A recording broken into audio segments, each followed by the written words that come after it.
They marched into the east as Germany's partners, yet when the front collapsed, Romania, Hungary, and Italy discovered what it meant to be expendable. How did entire armies end up abandoned on the flanks, blamed for failures they could never have prevented? And why did their downfall shape the post-war map of Europe more than any battlefield victory Germany ever achieved?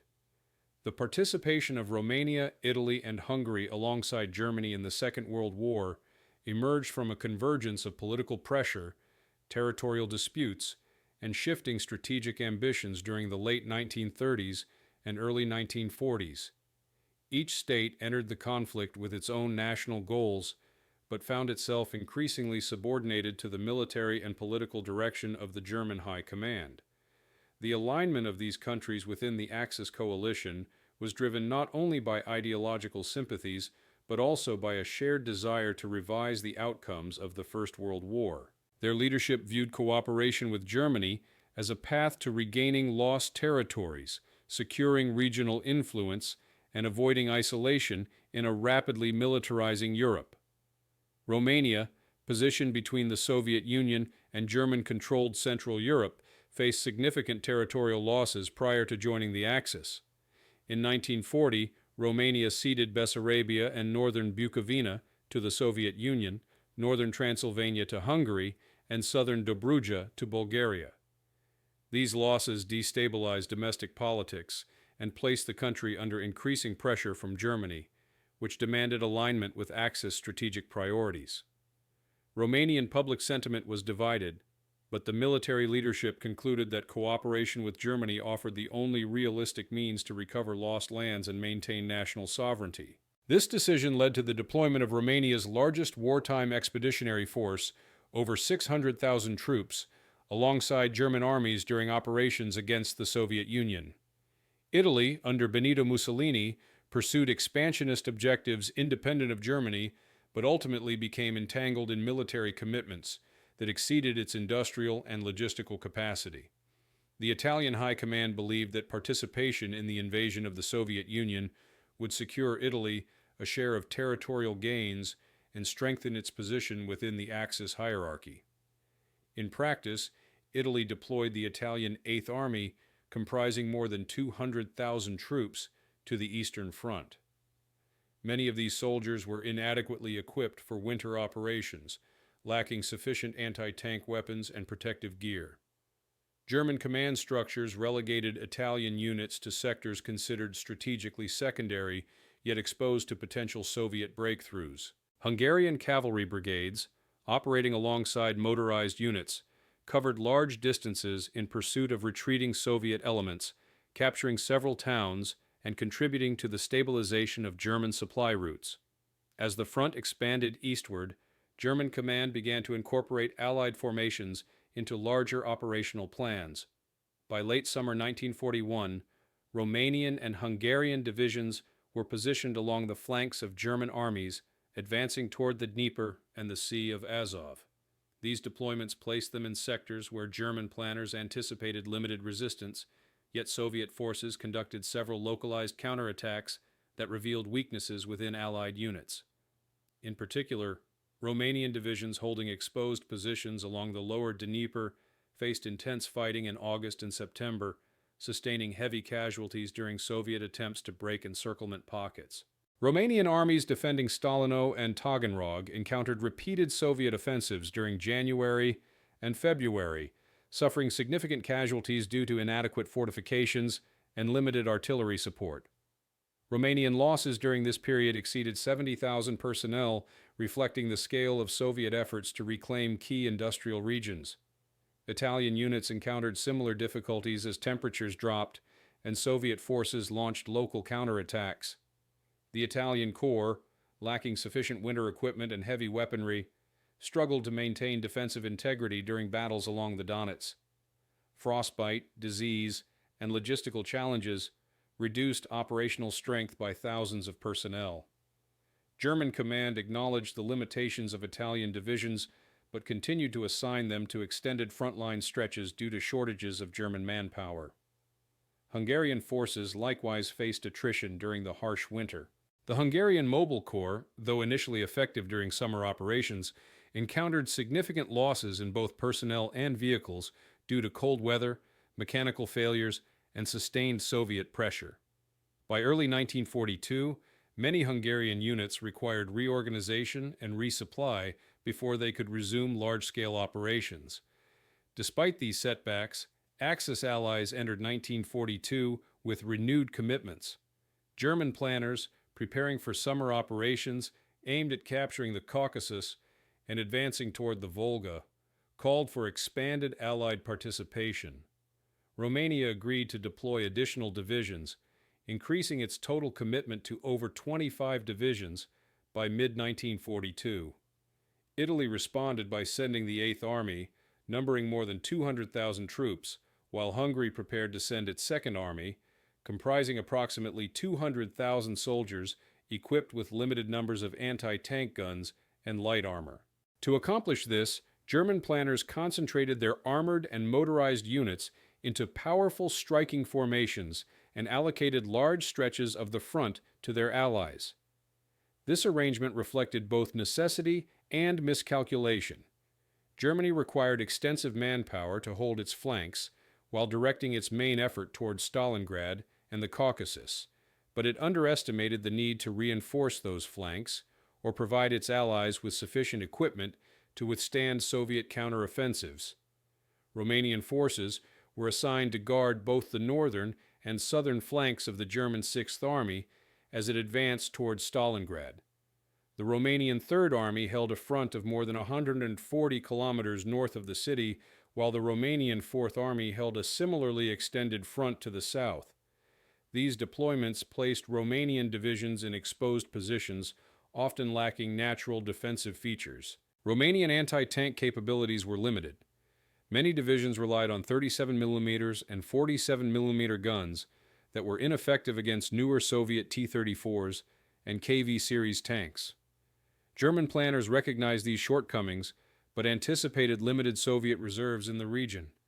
Intelligence estimates provided to Romanian commanders downplayed the scale of Soviet forces gathering along the Don and in the steppes surrounding Stalingrad. Italy's Eighth Army, deployed further west along the Don River, held a front of approximately 270 kilometers. Italian divisions, including the Alpine Corps and infantry divisions, were responsible for securing large areas despite having insufficient anti-tank and artillery support. German command assigned Italian units to this sector with the expectation that Soviet forces, having suffered attrition earlier in the year, would be unable to mount sustained offensives. This assessment proved inaccurate. Soviet intelligence had identified Axis weaknesses along the Don, and the Red Army began preparing concentrated assault forces to exploit these vulnerabilities during the winter counteroffensive. Hungary's Second Army was deployed between the Romanian Third Army and the Italian Eighth Army. Its front line length exceeded 200 kilometers, defended by a force that relied heavily on older 35mm rifles, limited motorization, and few anti-tank weapons capable of penetrating T-34 armor. Hungarian command repeatedly requested additional German support, but German High Command, prioritizing the offensive toward Stalingrad and the Caucasus, diverted modern equipment and reinforcements to frontline German divisions. Hungarian units received only a fraction of the requested anti-tank guns and armored vehicles. Logistics became a central issue for all three Axis allies. German command reports acknowledged that Allied positions were thinly held, with some divisions maintaining frontline densities far below the recommended strength. In many cases, Romanian, Italian, and Hungarian units lacked reserves, forcing them to commit entire battalions to holding positions without the ability to rotate or reinforce. Preparatory miscalculations extended beyond equipment and manpower. German High Command underestimated the scale and speed of Soviet preparations for Operation Uranus and the broader winter campaign. Intelligence failures, including misreading Soviet troop movements and underestimating Soviet industrial mobilization, contributed to a false sense of security regarding the stability of Axis positions. Romanian and Italian commanders expressed concerns about increasing Soviet reconnaissance flights, troop concentrations, and ammunition stockpiles, but German command insisted that Soviet forces were incapable of launching major operations before spring. As temperatures dropped in late autumn, conditions worsened for Axis allies. Many Romanian, Italian, and Hungarian units lacked sufficient winter clothing, leading to increased frostbite cases and reduced operational efficiency. Horses, essential for transport and supply, suffered from inadequate forage, reducing mobility and further complicating logistics. German units, though better supplied, still faced shortages that prevented them from sharing resources extensively with their allies. Despite these challenges, Axis command structures continued preparing for offensive and defensive operations without adjusting deployment density or fortification requirements along the flanks. Romanian and Italian divisions began constructing trenches and field fortifications, but time, material shortages, and extended frontline lengths limited the effectiveness of these efforts. In many sectors, defensive lines consisted of shallow trenches and scattered strongpoints connected by poorly maintained communication routes. The strategic planning for the winter of 1942-43 thus revealed critical misjudgments. German forces prepared for renewed offensives or holding operations around Stalingrad, but allocated insufficient attention to the flanks guarded by their allies. Romania, Italy, and Hungary were expected to defend vast frontline distances without the equipment, reserves, or logistical backing needed for sustained resistance. These weaknesses formed the foundation for the catastrophic reversals that would begin in November 1942, when Soviet forces launched coordinated assaults designed precisely to exploit these vulnerabilities. Early on, 19th of November 1942, the first major Soviet assault began along the front, held primarily by the Romanian Third Army.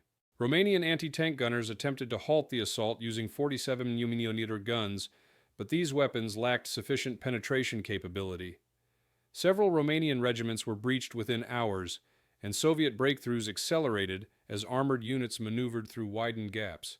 Romanian artillery battalions, isolated and under threat of encirclement, attempted to withdraw but often lacked motor transport, leading to the abandonment of guns and equipment.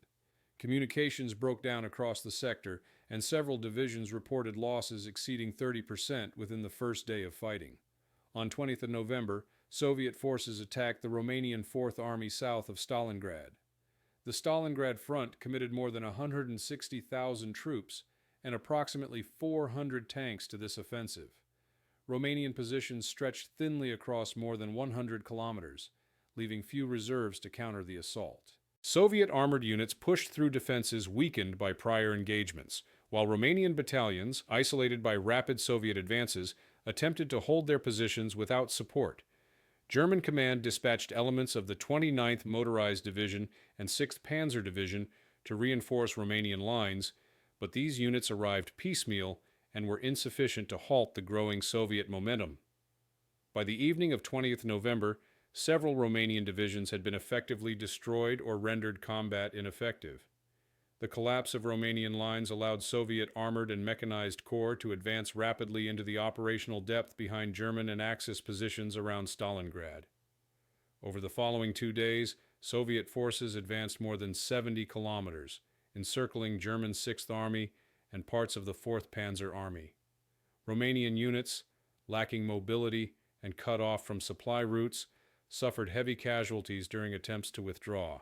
Hungarian units, holding positions adjacent to Romanian and Italian forces, also faced Soviet probing attacks during the initial stages of the Soviet winter campaign.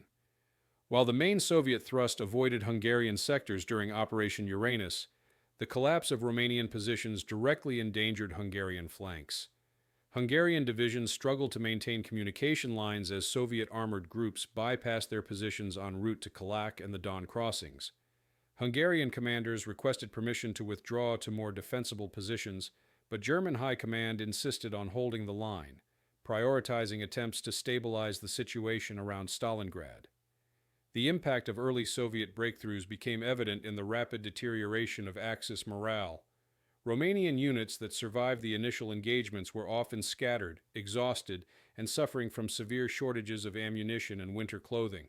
Frostbite cases increased rapidly, particularly among troops forced to retreat across open ground without shelter. Italian and Hungarian formations, observing the collapse of neighboring units, recognized their own vulnerabilities, yet received orders to hold positions without reinforcement. German command attempted to impose order by deploying mobile reserves, but these measures proved insufficient against the scale and speed of Soviet advances. Civilian populations across the occupied regions of the Don and Lower Volga experienced immediate consequences of the shifting front. Villages previously under Axis control were overtaken by Soviet forces within hours or days, often without the opportunity for orderly evacuation. Axis supply convoys, field hospitals, and administrative units found themselves abruptly behind enemy lines, forcing hurried withdrawals under threat of encirclement. Many civilians fled alongside Axis troops, fearing reprisals for cooperation or requisitioning during the occupation. As Soviet armored units advanced deeper into Axis rear areas, the extent of German reliance on Romanian, Italian, and Hungarian forces became increasingly clear. German divisions, positioned around Stalingrad for offensive operations, lacked the mobility needed to counter multiple breakthroughs simultaneously. Axis allies, intended to hold extended flanks with limited support, faced overwhelming Soviet firepower and operational coordination. By late November 1942, the initial engagements of the Soviet winter offensive had demonstrated that the Axis coalition lacked the structural and logistical capacity to withstand concentrated Soviet assaults along its weakest sectors. The collapse of Romanian fronts marked the decisive moment that trapped the German Sixth Army and initiated the broader unraveling of Axis positions along the southern eastern front. Soviet forces from the Voronezh front, comprising multiple rifle divisions supported by more than 300 tanks and extensive artillery, attacked Italian positions along the Don. Italian divisions such as Ravenna, Coseria, and Pasubio held exposed lines with limited fortifications and lacked modern anti-tank guns. Although Italian artillery units attempted to provide sustained resistance, they were quickly overwhelmed by Soviet armored formations crossing frozen terrain. Several Italian strongpoints were encircled and overrun within hours. Italian commanders reported that Soviet T-34 tanks penetrated positions with minimal resistance, as Italian anti-tank weapons proved ineffective at typical engagement ranges. The collapse accelerated as Soviet armored and mechanized corps drove deep into the Italian rear areas. The temperature dropped sharply during this period, complicating Italian defensive efforts. Frostbite cases multiplied, and many soldiers lacked proper winter uniforms. The Soviet 6th Tank Corps and 17th Tank Corps advanced rapidly, overrunning Italian command posts, artillery positions, and supply depots. Italian regiments attempted improvised withdrawals but lacked motor transport. Many soldiers retreated on foot through snow-covered terrain. Over the following days, entire Italian divisions ceased functioning as coherent units. Losses among the 8th Army exceeded 80,000 personnel during December-January, with thousands taken prisoner as Soviet forces advanced toward Milarovo and Kantemirovka. Hungarian positions came under sustained Soviet pressure in mid-December, though the main assault on the Hungarian Second Army began later, during January 1943. The Hungarian Second Army occupied an extended sector between the Italian 8th Army and the German units positioned closer to Voronezh. This front included exposed positions along the frozen Don River, marked by shallow trenches and thinly manned defensive lines. Hungarian divisions had been reinforced with German-supplied anti-tank guns prior to winter, but these reinforcements were insufficient to counter the scale of the Soviet offensive. Soviet reconnaissance units conducted repeated patrols across the river, identifying weak points in the Hungarian defenses.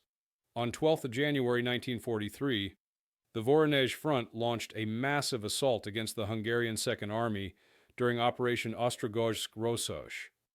Approximately 200,000 Soviet troops, supported by more than 300 tanks and significant artillery, attacked Hungarian positions.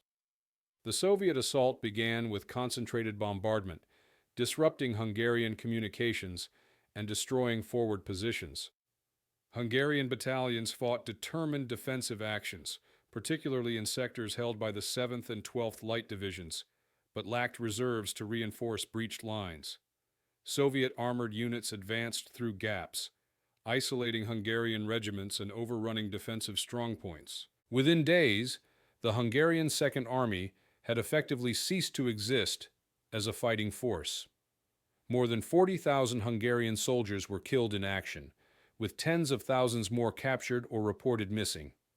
German command attempted to stabilize the front by deploying elements of the 24th Panzer Division and SS units to key junctions, but these reinforcements were insufficient to halt the Soviet advance across such an extended sector. The rapid collapse of Italian and Hungarian units created cascading operational consequences. Soviet forces exploited the widening gaps between Axis armies, advancing toward key transport hubs such as Velyuki, Kupiansk, and Kharkov. German supply routes came under direct threat, forcing withdrawals from several forward positions. Axis units, stretched thin and under increasing pressure, attempted to form defensive lines but lacked the manpower and equipment to do so effectively. Morale within Axis Allied armies deteriorated sharply during this period. The Italian Eighth Army, isolated and without adequate winter support, experienced increasing desertion rates as soldiers attempted to escape encirclement. Hungarian morale collapsed following catastrophic losses during the initial Soviet assault. Romanian units that had survived the battles around Stalingrad struggled with exhaustion, attrition, and shortages of supplies. German command acknowledged the severity of the situation, but continued issuing orders requiring Allied armies to hold positions that could no longer be defended. The crisis extended to civilian populations across the Don region. Villages along retreat routes were caught between advancing Soviet forces and retreating Axis troops. Many civilians attempted to flee with German or Allied convoys, though winter conditions and limited transportation meant that thousands were forced to remain in contested areas. Soviet reprisals against collaborators, German scorched earth policies, and the destruction of infrastructure left entire regions depopulated and devastated. By late January 1943, the cumulative effect of Soviet operations had reshaped the strategic landscape along the southern Eastern Front. The destruction of Romanian, Italian, and Hungarian armies removed more than 500,000 troops from the Axis order of battle. German units, deprived of flank protection and facing expanding Soviet advances, were forced into major withdrawals from the Caucasus and large parts of southern Russia. The catastrophic outcomes for the Axis allies stemmed from structural weaknesses, insufficient German support, and the overwhelming strength of Soviet preparations. Their collapse marked a turning point in the war, demonstrating the irreparable consequences of Germany's reliance on inadequately equipped and overextended Allied armies. The period following the destruction of the Romanian Third and Fourth Armies, the Italian Eighth Army, and the Hungarian Second Army marked the peak of the crisis for Germany's Axis allies on the Eastern Front. Throughout early 1943, Soviet winter offensives continued across a broad front, stretching from the Don River to the approaches of the Caucasus, exploiting the collapse of Axis defenses and forcing a sweeping operational retreat. The Axis coalition now confronted the consequences of its strategic dependence on Allied formations that had been committed to holding overextended sectors with insufficient equipment, reserves, and logistical support. The resulting series of retreats, encirclements, and defensive failures not only reshaped the military balance, but also undermined political stability within the Allied states themselves. In the aftermath of the Soviet breakthroughs, German Army Group Don and Army Group A attempted to withdraw from exposed positions to avoid further encirclements. Romanian, Italian, and Hungarian survivors were integrated into these retreat operations, but their units were severely depleted. Many Romanian formations, for instance, had lost more than half of their personnel during the fighting around Stalingrad. The Romanian Fourth Army, though still operational, suffered continuous attrition as it retreated from the Don steppe under Soviet pressure. Supply shortages remained acute. Many survivors lacked winter clothing, ammunition, or food, forcing them to rely on captured Soviet stocks or emergency German resupply. Romanian commanders noted that several divisions could muster only a fraction of their authorized strength, with some regiments reduced to fewer than 500 combat-effective soldiers. The Italian Eighth Army's remnants participated in a chaotic withdrawal westward toward the Donets Basin. Italian units attempted to regroup, but the combination of extreme cold, lack of motor transport, and continuous Soviet pursuit resulted in high losses during the retreat. Thousands of soldiers perished from frostbite or exhaustion. The retreat columns, often mixed with German units and fleeing civilians, became vulnerable targets for Soviet cavalry and mechanized units. The Italian Giulia and Kunins Alpine divisions attempted to escape encirclement by crossing snow-covered steppe terrain, but the majority of their personnel were captured or killed by mid-January. German command acknowledged that the Italian Eighth Army had been effectively removed from the front as a fighting force. The Hungarian Second Army suffered similar devastation. After the initial Soviet assault, the remnants of Hungarian formations attempted to establish new defensive lines, but the rapid Soviet advance made consolidation impossible.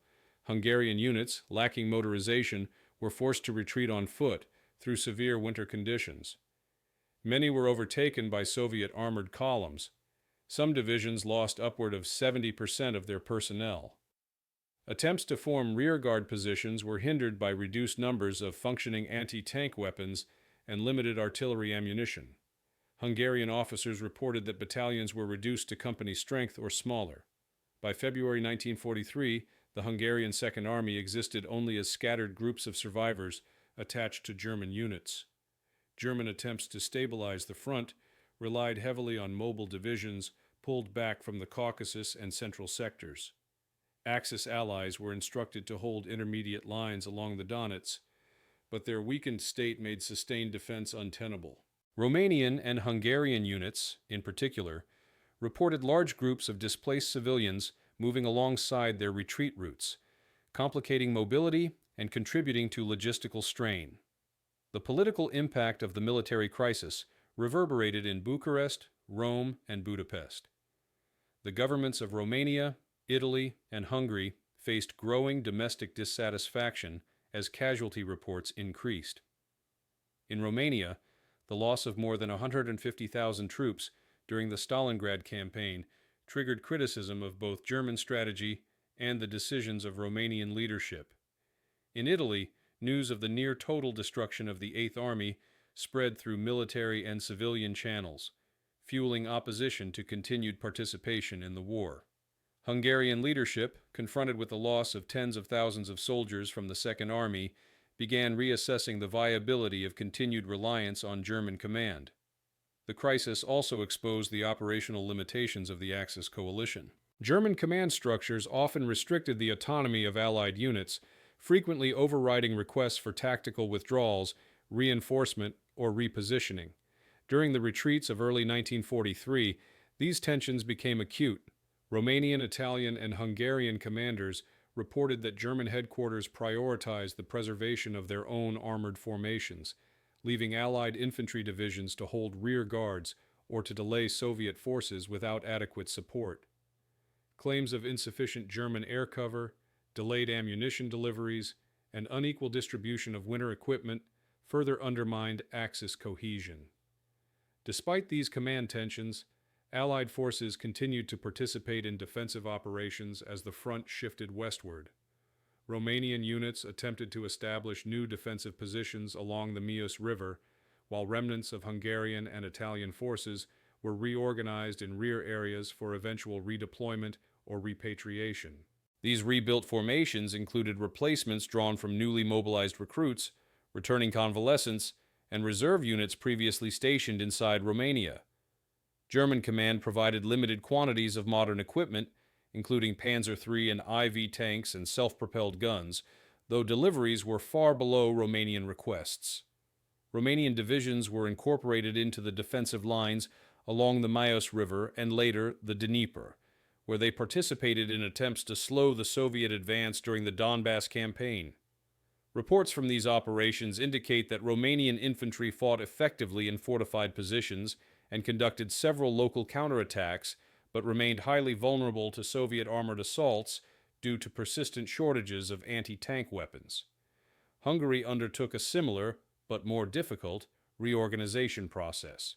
The catastrophic losses of the Second Army forced the Hungarian High Command to completely restructure its military contribution to the Eastern Front. Rebuilt Hungarian divisions received some German equipment, including Panzer 38T tanks and Stogie 3 assault guns, but their overall armored strength remained limited. Hungarian forces participated in defensive operations around Kharkiv in early 1943, where they operated under German command. These actions demonstrated improved tactical discipline, but also revealed enduring weaknesses in mobility and firepower. Hungarian officers repeatedly emphasized the need for additional German support, particularly in anti-tank weaponry and artillery ammunition, but German supply priorities continued to favor their own divisions. Italy faced a fundamentally different situation. After the destruction of the Eighth Army, Italian willingness to continue major operations on the Eastern Front diminished sharply. Italian leadership, aware of growing political instability at home and rising dissatisfaction with the German alliance, attempted to limit further engagement.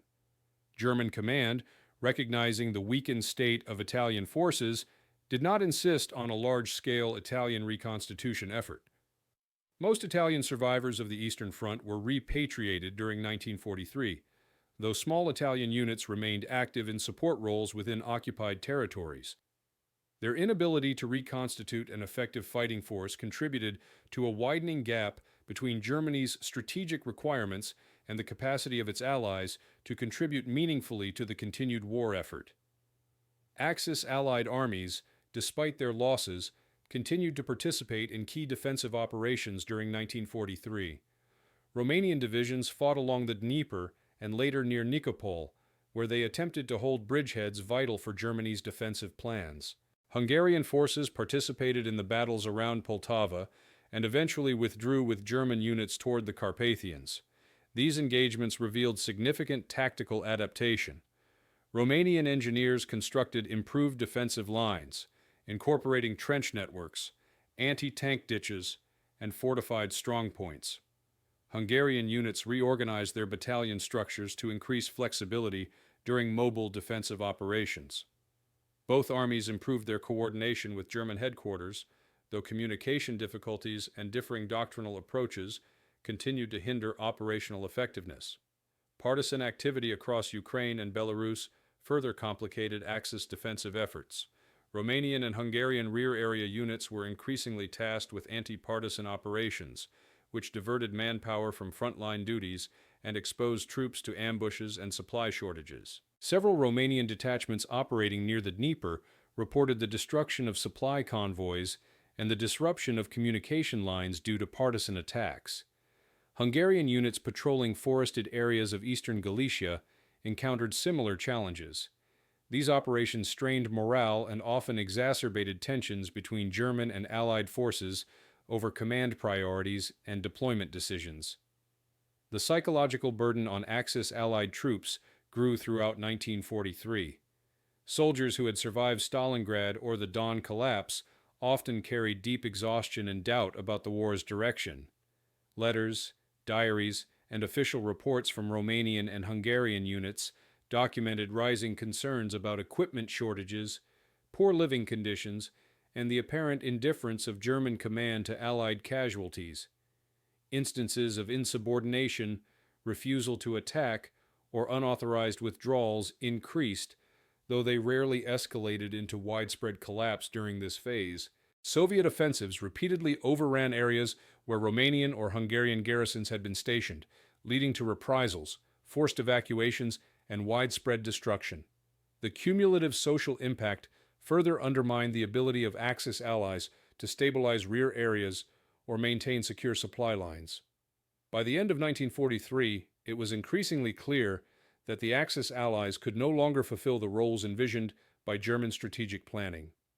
Romania and Hungary continued to field significant numbers of troops, but their weakened armies struggled to match the operational tempo of Soviet offensives. Italy, by contrast, was effectively removed from the Eastern Front and faced internal political upheaval. The combined effect of military losses, declining morale, limited modernization, and deepening dependence on German support revealed the inherent fragility of the Axis alliance. These conditions set the stage for the next phase of the war, in which Germany's remaining allies would face existential decisions as Soviet forces advanced toward their national borders. Throughout 1944, the Axis alliance entered a phase of irreversible strain as Romania, Hungary, and the remnants of Italy's former military apparatus confronted the full consequences of Germany's strategic collapse on the Eastern Front. The Soviet Union's major offensives, beginning with the winter operations in Ukraine and culminating in the large-scale summer attacks that reached the Carpathians and the Balkans, forced Germany's allies into roles defined by desperation rather than coordinated planning. The military crises that unfolded during these months exposed the structural weaknesses within Axis cooperation, the limits of Germany's ability to protect its partners, and the accelerating erosion of political cohesion throughout the alliance. The Soviet summer offensive, Operation Bagration, destroyed Army Group Center and opened the path toward Hungary's eastern borders. German command, recognizing Hungary's strategic importance for access to the Balkans and the Reich's remaining oil supplies, pressured the Hungarian government to commit all available forces to the defense of the Carpathian passes. Hungarian armies, reinforced with German panzer divisions, attempted to halt the Soviet advance into Transylvania during autumn 1944. However, Hungarian divisions remained substantially under-equipped. Many infantry regiments were operating at less than half strength, and the total number of operational Hungarian tanks rarely exceeded 100 at any given time during these operations. These limitations severely constrained Hungary's ability to resist increasingly powerful Soviet assaults. Italy's position during this period was fundamentally transformed by the events of 1943.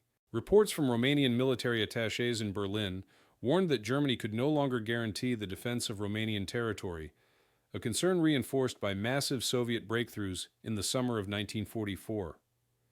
When the Second Jassy-Kishinev offensive began in late August, Romanian and German lines collapsed within days. Soviet forces encircled large segments of the German Sixth Army and Romanian Fourth Army, capturing tens of thousands of soldiers. Romanian estimates indicate that more than 100,000 Romanian troops were taken prisoner during this operation, a loss far exceeding the country's ability to replace them. This collapse triggered a political crisis that resulted in Antonescu's removal on 23 August and Romania's immediate alignment with the Allies. Hungary observed Romania's reversal with deep alarm. Fearing a similar collapse, German command launched Operation Margaret in March 1944, occupying Hungary to prevent its government from seeking a separate peace. This occupation profoundly affected Hungarian military planning. While Hungarian divisions continued to defend the Carpathian Line, their operational independence was sharply curtailed. German authorities sought to integrate Hungarian resources directly into German war strategy, including the mobilization of additional manpower and industrial capacity. These demands, combined with the devastation from Soviet advances, produced widespread discontent within Hungarian society and the army.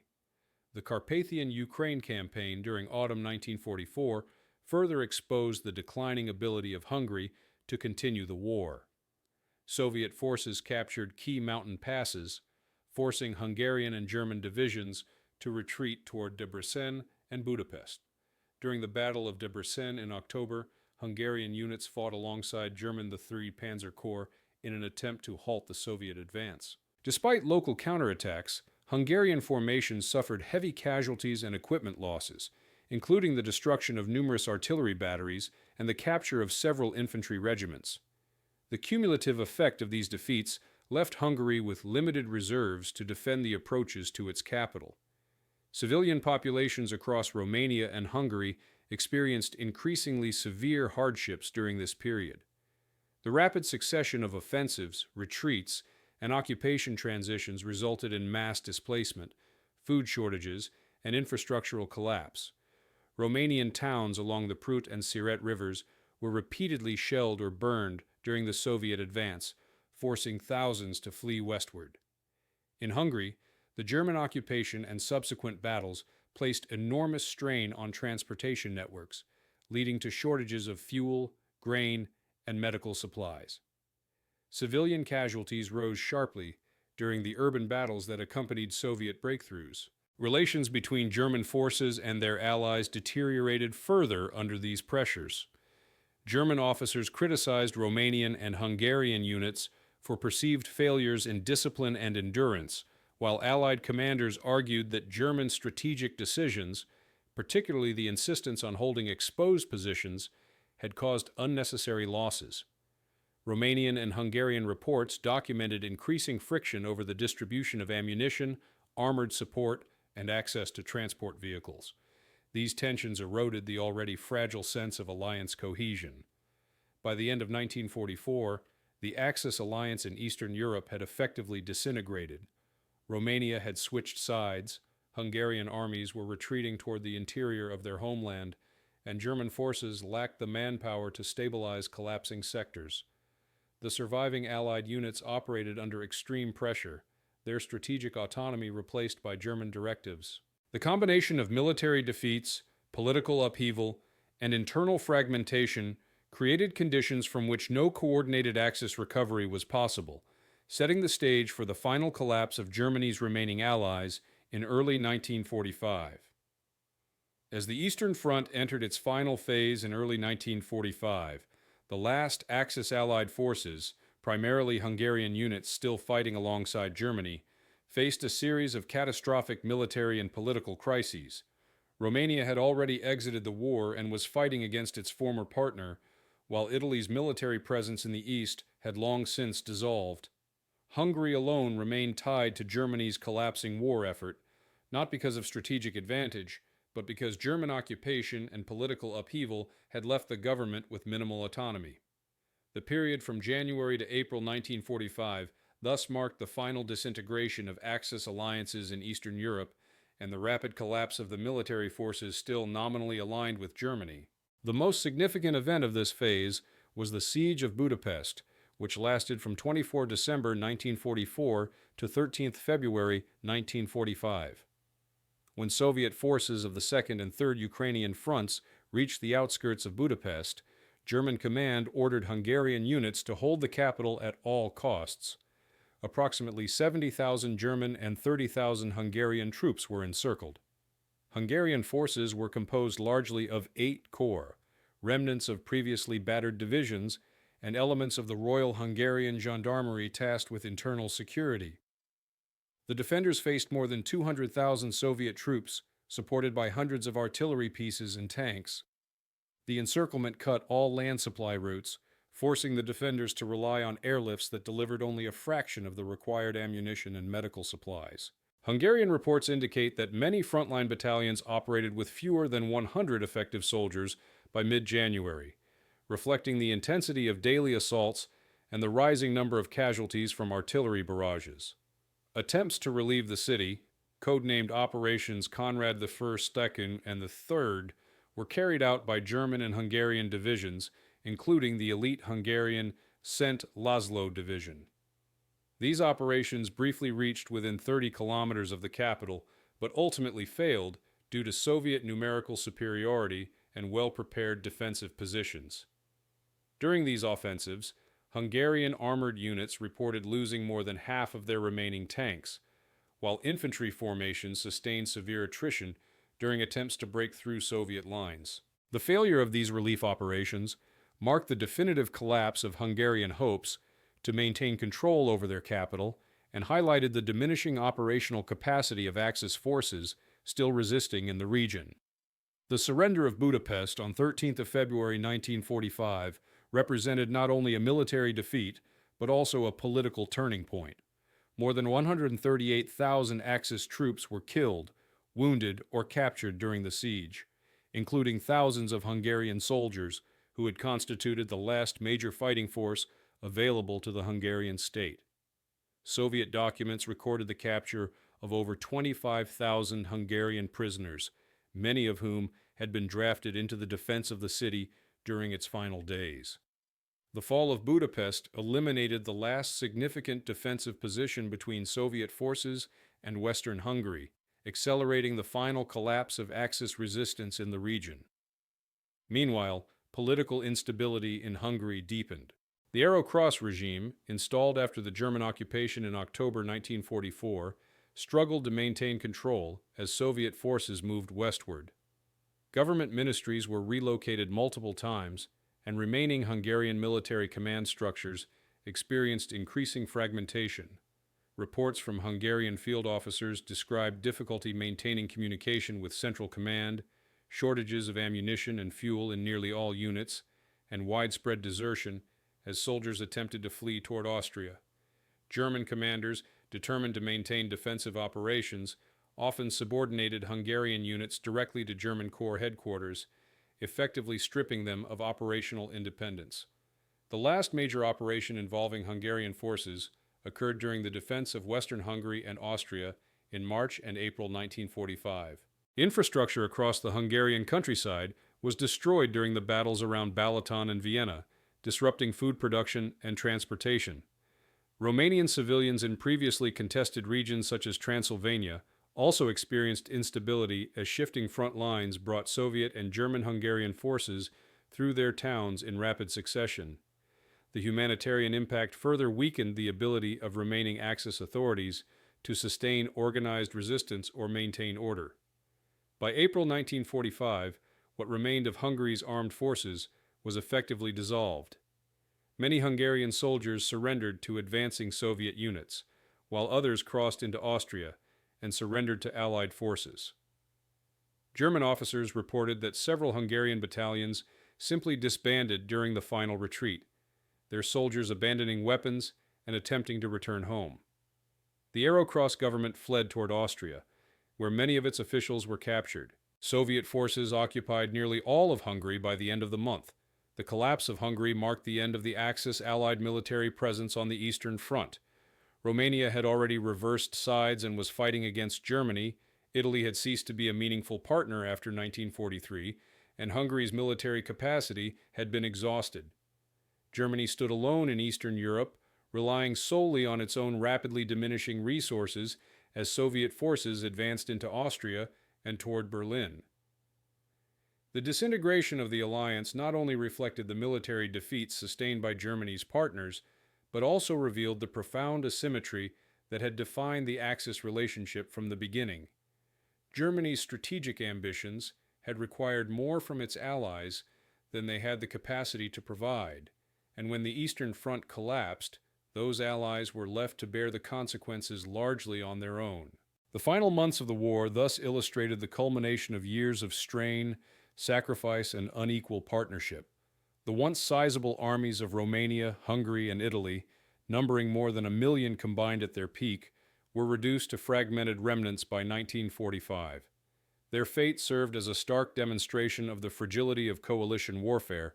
When strategic priorities diverge, resources are limited, and political pressures overwhelm military planning. The stage was set for the final dissolution of the Axis alliance and the complete occupation of Central and Eastern Europe by Soviet forces. The collapse of the Axis coalition in Eastern Europe left a long and complex legacy that extended far beyond the battlefield. For Romania, Hungary, and Italy, the war on the Eastern Front had begun as an attempt to secure national interests and territorial ambitions in cooperation with Germany. It ended with political upheaval, territorial losses, social trauma, and decades of reshaped historical memory. The fate of these Axis allies became a subject of post-war debate, diplomatic negotiation, and national reflection, shaping how each society understood its role in the conflict and the consequences of its alliance with Nazi Germany. Romania's post-war trajectory was defined by its dramatic reversal in August 1944. By switching sides, Romania not only shortened the war in southeastern Europe, but also contributed significantly to the final defeat of Germany by allowing Soviet forces direct access to the Balkans and Central Europe. However, the shift did not spare Romania from severe post-war penalties. The Paris Peace Treaty of 1947 confirmed the loss of northern Bukovina and Bessarabia to the Soviet Union, territories totaling more than 50,000 square kilometers. Despite regaining northern Transylvania, Romania was subjected to Soviet occupation. the installment of a communist regime, and the integration of its economy into the Eastern Bloc. The wartime losses, over 300,000 Romanian troops killed, missing, or captured on the Eastern Front, left deep social scars. In Romanian historical memory, the Stalingrad disaster and the 1944 collapse remain central to discussions of national sacrifice, political miscalculation, and the consequences of relying on a stronger but ultimately unreliable ally. Hungary faced an even more dramatic post-war transformation. Unlike Romania, Hungary did not shift alliances before Soviet occupation. Instead, its territory became the battleground for prolonged urban warfare, extensive destruction, and one of the last major encirclements of the war in Budapest. The Paris Peace Treaty confirmed the loss of territories gained between 1938 and 1941, including northern Transylvania, southern Slovakia, and northern Serbia. Italian divisions that had served with German forces in Ukraine and Russia were remembered as victims of a poorly planned alliance and inadequate equipment. The losses of more than 84,000 Italian soldiers in the East became part of post-war narratives, highlighting the cost of Mussolini's foreign policy. Italy's shift to the Allied side did not eliminate internal political divisions, which persisted throughout the Cold War, but it allowed the country to avoid the degree of territorial dismemberment faced by Germany's Eastern European allies. In Italian collective memory, the Eastern Front often symbolizes the futility of fascist expansionism and the human cost of an alliance that Italy was never equipped to sustain. Germany's own interpretation of the failure of its allies evolved throughout the post-war years. Early German memoirs often blamed Romanian and Hungarian forces for the collapse of flanks at Stalingrad and during the summer offensives of 1944. However, modern historiography highlights structural issues within the Axis alliance. Germany's failure to provide sufficient equipment to its partners, the insistence on holding overly extended lines, and the disregard for the operational limitations of Allied armies. German strategic planning consistently prioritized its own interests, relegating allies to exposed positions without the resources necessary to defend them. This imbalance contributed directly to the catastrophic losses suffered by Romania and Hungary, and ultimately to the dissolution of the alliance system that Germany relied upon. The Soviet Union's view of the Axis allies was shaped by both wartime experience and post-war politics. In official narratives, Romanian and Hungarian troops were often portrayed as primary perpetrators of atrocities in occupied territories, particularly in Ukraine and southern Russia.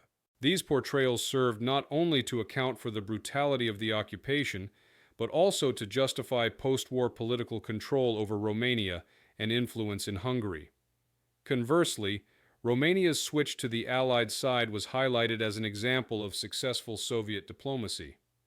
The fate of Axis prisoners of war also became an important component of post-war memory. Tens of thousands of Romanian and Hungarian soldiers died in Soviet captivity, and their return, often years after the war, had significant political and social impact at home. The humanitarian consequences of the collapse of the Axis allies were profound. Across Eastern and Central Europe, millions of civilians experienced displacement, famine, reprisals, and the long-term effects of military devastation. Romanian territories along the Dniester and Prut suffered repeated occupations and destruction. Only after the Cold War did comprehensive historical studies emerge that addressed the full extent of collaboration, military losses, and the structural failures of the Axis alliance. Today, the fate of the Axis allies on the Eastern Front is studied not only as a military story, but as a cautionary example of the complexity of coalition warfare, particularly when strategic parity and mutual trust are absent.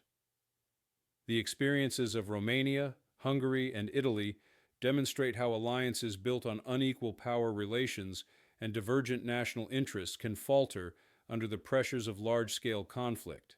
Their trajectories highlight the cost of overextension, the dangers of prioritizing political ambitions over military capability, and the enduring human toll of decisions made at the highest levels of power.